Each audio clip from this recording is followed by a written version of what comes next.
आप यकीन मानिए, आप विश्वास करेंगे मेरी एस्ट्रोलॉजी के टोने टोटकों और उपायों पर, तो आपका भला होने से स्वयं भगवान भी नहीं रोक सकते, क्योंकि आपके कर्म अच्छे होने चाहिए। और कर्म अच्छे होने के लिए जो भी उपाय आप करें, शिद्दत और ईमानदारी के साथ करें, तो आपको रिजल्ट्स पक्के मिलेंगे। मैं हूं डॉक्टर वाय राखी, और इस वक्त आप मेरे साथ मेरे यूट्यूब चैनल पर जुड़े हैं, जहां हम आपसे तमाम तरह की गुफ्तगू और बात कर रहे हैं। मैं आज आपको ऐसे 12 पौधे बताऊंगी जो आपके घर में हों, और आप इनकी पूजा करें या इनको जल दें या इनकी सेवा करें या इनको सींचें, तो आपके घर में किसी भी पोटली की जरूरत नहीं है, आपके घर में किसी भी डॉक्टर वाय राखी की जरूरत नहीं है। आप लोगों ने मुझसे एक बार कहा, यहाँ दिल पर लिखा गया कि जो लोग पोटली नहीं खरीद सकते वो क्या करें, तो पौधा तो खरीद सकते हैं। ये 12 पौधों में से केवल एक पौधा भी अगर आपने अपने घर के अंदर लगा लिया, उसकी सेवा कर ली, उसकी पूजा कर ली और नियम का पालन किया, और नियम से ज्यादा आपने उस पर विश्वास रखा कि ये पौधा मेरी जिंदगी बदलने वाला है, तो हो सकता है घर की जो ये फर्श है ना, ये फट जाए और इसके अंदर से धन निकल कर बाहर आ जाए।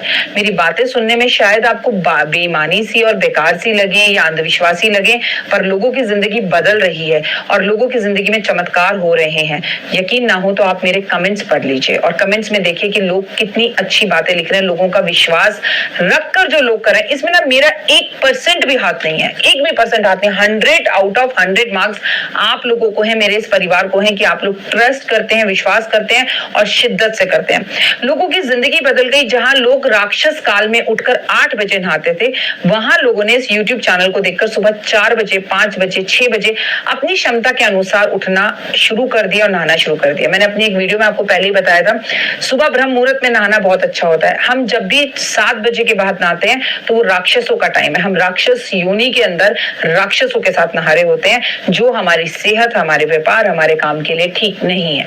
देखिए, आप बीमार हैं या कभी कभी का टाइम है तो कोई बात नहीं, लेकिन अगर ये रूटीन में हो रहा है तो ये स्नान का टाइम नहीं है।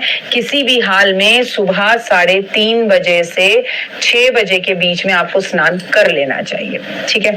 तो जल्दी से इन पौधों को नोट कर लीजिए। अगर इन पौधों को आपको ऑस्ट्रेलिया, अमेरिका, अफ्रीका में ढूंढने में प्रॉब्लम हो तो इनका एक चित्र निकालिएगा और इन चित्र को एक जगह पर अपने घर में लगाकर इसके आगे घी का दिया या दीपक जला लीजिएगा। इसका एक फोटो फ्रेम बना लीजिएगा और चमत्कार आपको ये फोटो भी दिखा देगी।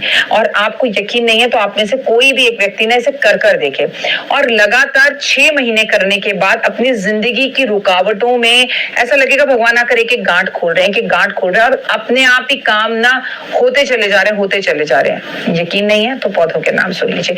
सबसे पहला पौधा है मनी प्लांट।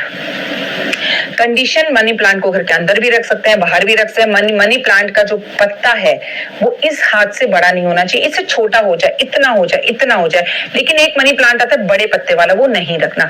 जितना छोटे पत्ते का मनी प्लांट रखेंगे उतना बड़ा घर में नोट आएगा, और जितने बड़े पत्ते का मनी प्लांट रखेंगे उतना छोटा नोट घर में आएगा। मेरी एक वीडियो बनी हुई है मनी प्लांट में चुपचाप छुपकर, आप गूगल पर जाइए और डालिए डॉक्टर वाय राखी वीडियो मनी प्लांट। आप ऐसे करके वीडियो डालिए, वो वीडियो आपके सामने आ जाएगी। और उसके अंदर मैंने कौड़ियां, गोमती चक्र और लकी कॉइन्स को मनी प्लांट में छुपाने के लिए बोला। लोगों को बहुत ज्यादा इससे फायदा हुआ। लोगों ने मुझसे वो गोमती चक्र, अभिमंत्रित कौड़ियां और जो है कहीं ना कहीं वो लकी कॉइन्स मंगाकर उसके अंदर रखे और उसकी पूजा करी, और लोगों ने अपने घर के अंदर धीरे धीरे धन का पेड़ बढ़ते हुए देखा। तो सबसे पहला पौधा है मनी प्लांट। दूसरा पौधा है कसरूला ओवटा। कसरूला ओवटा जिनके घर में होता है, अचानक से धन का आगमन वहां से होता है, मतलब अनएक्सपेक्टेड मनी आपके घर में आती है। फिर अगला पौधा है लक्षणा। लक्षणा का पौधा जिनके घर में होता है, वो लक्ष्मी जी को इतना पसंद है कि लक्ष्मी जी वो घर छोड़कर कभी जाती ही नहीं है। उसके बाद केले का पौधा, लेकिन केले के पौधे के लिए कहावत है, केला रहे सदा अकेला। केला आपको जब भी रखना है अपने घर की जो चौखट है उसके बाहर रखना है, अपने घर की बालकनी में रख लीजिए। मतलब उसके ऊपर ना छत नहीं होनी चाहिए, क्योंकि केला रहे सदा केला। घर के आसपास कहीं पार्क में लगा लीजिए।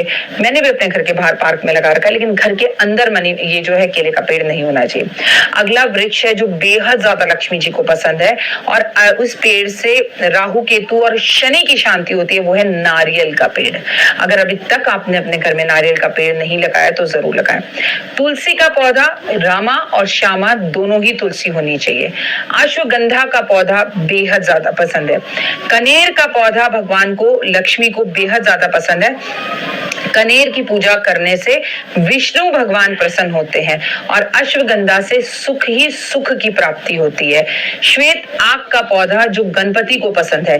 श्वेत आक के पौधे की जड़ में गणेश जी का वास होता है। कहते हैं जो श्वेत आक के पौधे की पूजा करता है, गणपति का प्रतीक मानते हैं उसे, उसके घर में कितने भी विघ्न क्यों ना हो, कितने भी वास्तु दोष क्यों ना हो, कितने भी उसके घर में पितृ दोष क्यों ना हो, वो सब खत्म हो जाते हैं। इसके बाद अपराजिकता का पौधा, इसे शनि की बेल भी कहते हैं, इसे नीली बेल भी कहते हैं। इससे घर के सभी वास्तु दोष खत्म हो जाते हैं। अपराजिकता का मतलब है जो हर जगह पर जीत को प्राप्त करे, अपराजित ना हो, तो ये कोर्ट कचहरी के केसों में भी आपकी जीत कराता है।